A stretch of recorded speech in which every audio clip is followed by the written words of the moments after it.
Ćao svima! Danas pričamo o nečemu tužnom što je potreslo muzički svet. Poznati muzički producent i bivši direktor Grand produkcije Saša Popović u više navrata je govorio o tome koliko su mu porodica i deca važni u životu, iako o privatnom životu retko govori za medije.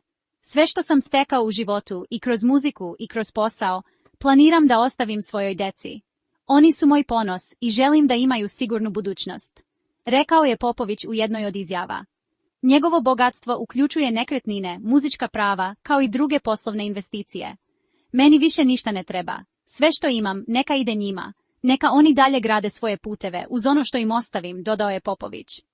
Saša Popović, čovjek koji je stvorio Grand, više nije sa nama. Svi ga znamo.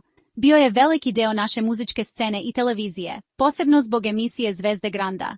Pre nego što je preminuo, Saša se pobrinuo da njegova deca, Aleksandra i Daniel, budu zbrinuti.